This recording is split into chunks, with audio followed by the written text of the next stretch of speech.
I'm Lena Thompson, your new HOA president. Your bias is in today. Impossible. You can't just. Resign now or face the consequences. You know, it was one of those crisp autumn mornings in Atlanta, the kind where the leaves are just starting to turn and the air has that bite that makes you feel alive until it doesn't, until something hits you square in the chest and reminds you how ugly people can get when they're scared of change. I remember pulling up to the Willow Creek Community Center, that fancy HOA clubhouse in our upscale neighborhood, dressed in my sharpest blazer, carrying my leather briefcase like it was my shield, ready to walk into what I thought would be a routine board meeting. But nope. Right there at the entrance, this gatekeeper type, let's call her Susan Hargrove, spots me, freezes like she's seen a ghost, and blurts out, "Excuse me, ma'am, but this area is restricted to residents and board members only. You'll have to wait outside until we verify." Wait outside? Me?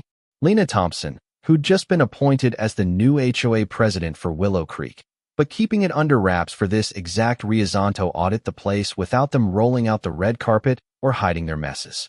I'd grown up in tougher parts of the city, worked my way through law school nights while raising 2 kids alone after my husband passed, built a career in community development where I'd seen every shade of prejudice, from subtle side eyes to outright doors slammed in my face. But this hit different because Willow Creek was supposed to be my fresh start, a place where I'd bought my dream home last year, poured my savings into it, only to hear whispers from neighbors about keeping the standards up whenever someone like me, black, successful, unapologetic, moved in. Susan's eyes narrowed as she clutched her clipboard tighter, her voice dripping with that fake politeness you know masked something nastier. "Look, I don't know where you got that badge, but we've had issues with outsiders trying to sneak into meeting, scammers, activists, you name it. Just step aside, or I'll have to call security." The hook sank deep right there, while I felt that familiar burn in my gut, the one that says, "Here we go again." But I kept my cool, because losing it never wins the war, only the battle. Passengers know. Wait, neighbors milling about for the meeting started pulling out their phones, a few whispering. One young mom, named Riley, starting a live stream on her Instagram, her voice hushed but urgent. "Y'all, check this out at Willow Creek." A woman in full business attire getting blocked like she's crashing a party. I reached into my pocket slowly, pulling out my official ID, the one with the Willow Creek HOA seal, my photo, and the title I'd earned after years of volunteering on smaller boards, fighting for fair housing in underserved areas. "Here's my credentials, Susan Lena Thompson, board member since last spring, here for the quarterly review." She barely glanced at it, waving it off like it was junk mail. Anyone can print those these days. Honey, Photoshop's a thing. Real board members come from established families here, ones who've been keeping this community pristine for decades. They don't just show up looking like, well, you get it. Oh, I got it all right. The implication hanging there like smoke, thick and choking, that I didn't look the part because of my skin, my curls pulled back neatly, my confidence that rubbed her wrong. It wasn't just about me. It was about the power dynamics in Willow Creek, where the old guard like Susan had been running things like their personal fiefdom, hiking fees on newer residents, ignoring complaints from folks who didn't fit their mold, all while pocketing perks from shady contractors. I'd heard the rumors how they'd manipulated votes to stay in power, how they'd targeted minority homeowners with nitpicky violations, like fining my neighbor Jamal for his barbecue grill while ignoring the same from the white guy down the street. Susan's boss, Greg Harlan, the HOA supervisor who'd been there 15 years, sauntered over then, his face set in that smug authority, eyeing me up and down like I was a stray dog at the gate. "What's the hold up here? Ma'am, if you're not on the manifest, you'll need to leave. We don't tolerate disruptions." Disruptions?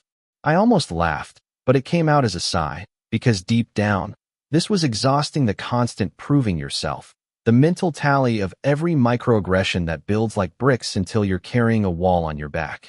My co-board member, Alex Rivera, who'd been my ally in pushing for reforms, arrived just then, rolling his eyes at the scene. "Greg, this is Lenash's been on the email chains for months, helped draft the new bylaws last week." Greg crossed his arms, his voice booming for the growing crowd. "Oh, sure. Now it's a conspiracy, fake emails, fake IDs. I've seen it all. People trying to infiltrate to push agendas, stir up trouble about equity, or whatever buzzword's hot." Security. 2 guards approached, radios crackling, and Riley's live stream was blowing up now, comments flooding in. This is straight-up racism. Call the news. HOA tyrants at it again.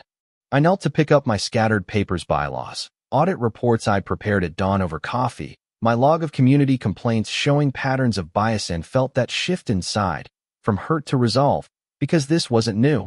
But today, it would be different. My phone buzzed with a reminder.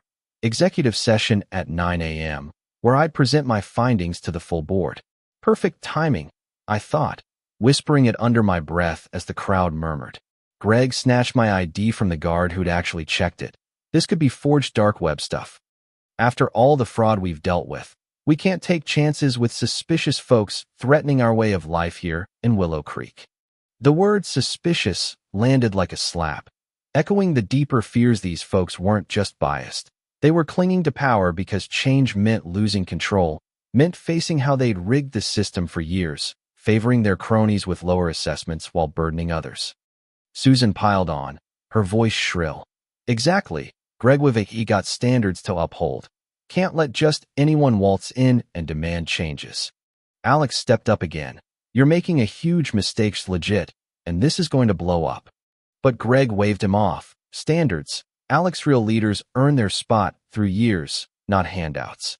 Riley's stream hit thousands now, the energy electric, phones everywhere capturing the standoff, and I felt that inner fire ignite, not rage, but a calm certainty, because I'd come prepared, knowing this might happen from the anonymous tips I'd gotten about HOA corruption. My briefcase held more than papers. It had the confidential appointment letter from the State Oversight Board, naming me as interim president to investigate exactly this kind of abuse. I dialed my contact at corporate, the regional director who'd recruited me after seeing my work on fair housing cases, and put it on speaker just loud enough. Lena, where are you? The meeting's starting soon. Greg grabbed for the phone, but I pulled back. Sir, Mr. Harlan here thinks I'm faking my position. The director's voice boomed. Harlan? What the hell? Lena's our new president, assigned last week.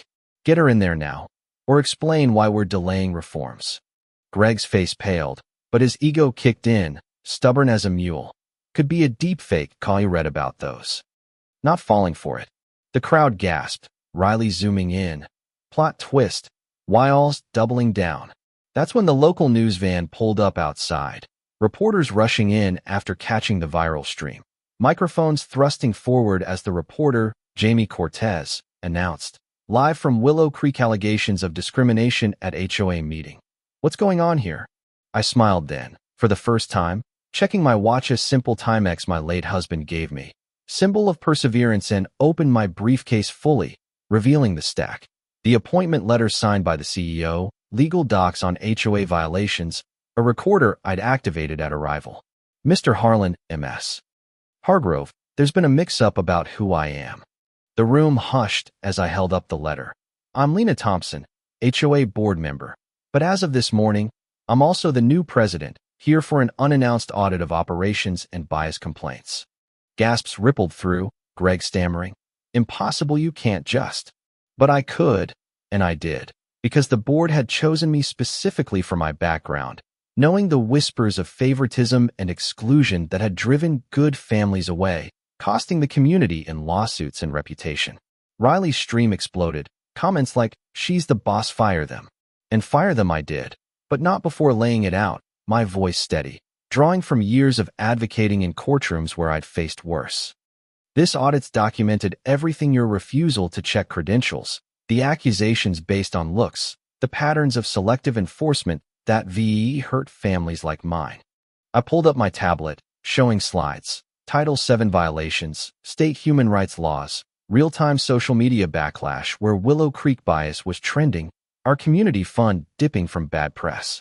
Greg's hands shook. Susan's eyes welled up, realizing their grip on power built on excluding outsiders to protect their kickbacks from vendors was crumbling.